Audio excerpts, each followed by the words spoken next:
Pictures of Punk City by Gypsy, Jackknife. This piece is not chapter and verse, probably because Gypsy could no longer count. This is purportedly part of the manuscript described as taken away by the shut-eye train after Gypsy's death, according to Frank Freelinger. Can we trust him? Who knows? My room has a window. A flat picture of trees and a parking lot, and across the highway, a billboard advertising sleeping tablets. There is a bottle with a pale blue label, and it is full of dreamless slumber, the deeps of rest and peace that I have never known. I no longer go outside. They will not let me go out, because I have spells when I cannot remember who or where I am. Several months ago, they tell me, I wandered out of my room and the building.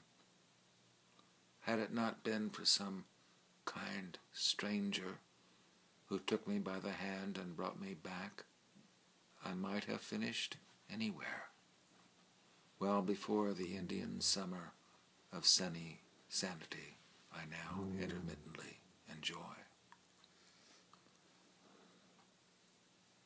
The good Lord must have been watching over you that day, my nurse has told me since. Why? I asked her.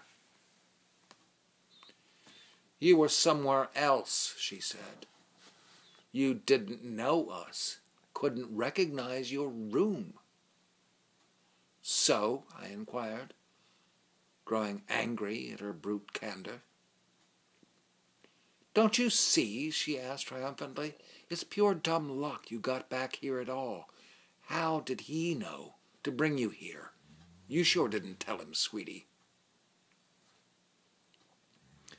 I'm not your sweetie. Leave me alone.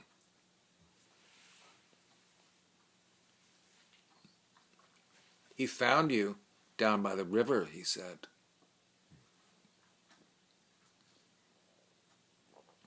You were staring up at that dumb sign on the bridge. Trenton makes, the world takes. Of course, who knows, she sniffed.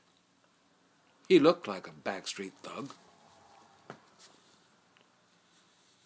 Us minnows stick together, I retorted.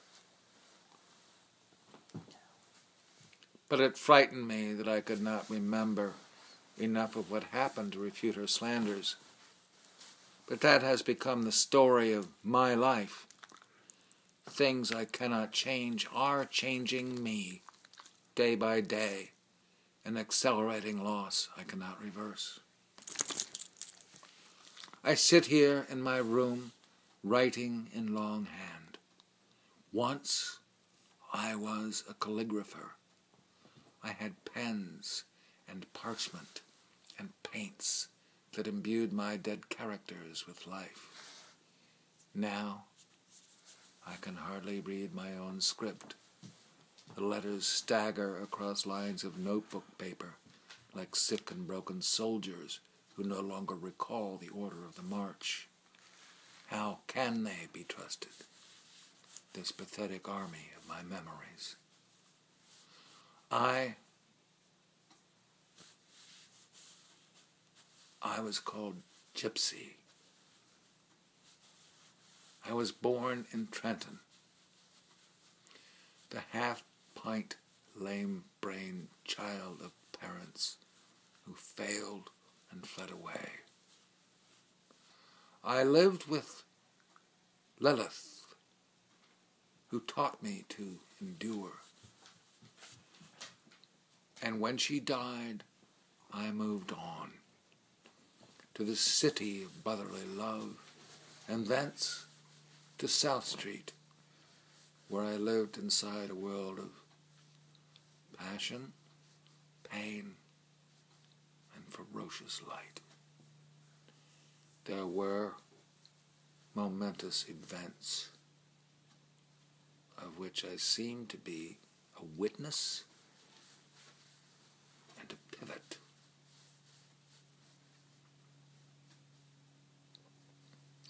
It may be that all of this is lost already. A song that sang in an empty room, an impossible tree that grew in an imaginary wood. When I read my own words, I can no longer be certain. Each life is a string of possibilities from which we weave the fabric of our days. But what is merely possible does not always come to pass. Have I remembered? Or have I merely dreamed? For it often seems a dream. The days of South Street. The children came like sleepers into a maelstrom, unmindful of the wind and rain that tore at their hair. They moved through it as if their storm were as ordinary as life itself. They had no sense of the fantastical, the wondrous, urgent spinning of their world, which grabbed some of us in passing and dashed our minds to bits. And mine was always dying anyway, bit by rotten bit. No less then than now, when I awake in the grey terror of dawn, awaiting the final antiseptic sun that will burn away the last of me.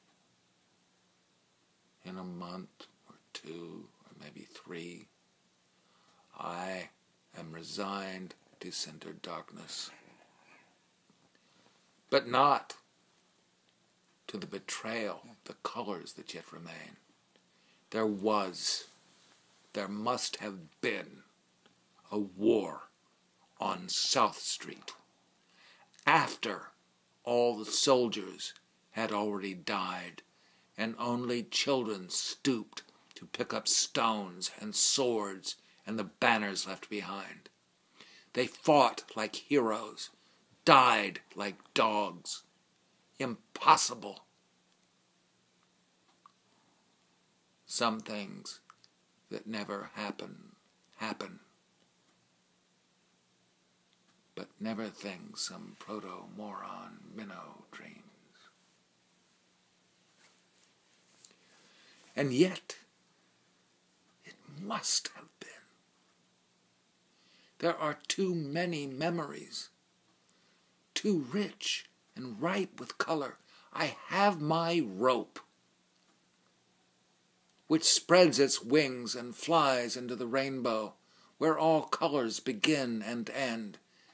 And there, in the supernal curve of binding light, I behold the truth of time, which does not sleep or die, but shimmers and writhes like a great, vivid serpent, suffocating some, terrifying many, swallowing all. Inside its endless belly, the living and the dying both live on. I still am working on my median, and my friends have never gone away. Stoplight, and the Snake Man, and Angel, and Mr. Magic, and Aurora, and all the many warriors who took up arms in the name of the raptor are still with me now. Behind the torque masks that hid for so long the features of their minds. And I feel like the pain of birth, the slow removal of their masks, which cost them everything in time, but unveiled my vision and steeped it in brilliant light before the clouds at last returned close my sight. And if I could but recollect that light, just once, I would be content to lay down my pen and crawl into the waiting shroud. But somewhere I have lost the source, the center, and the carousel spins round and round, demanding that I pluck out memories one by one, piece them back together on my own. I have my rope, but it twists through my vision strangely anymore. Today, just now, I know this bloody rag, which contains a memory of the Duke. I feel his granite strength, the chiseled malice of his voice, and here's a swatch of Stoplight's coat before he put away his drink and tracked a nightmare across the asphalt desert of his fears.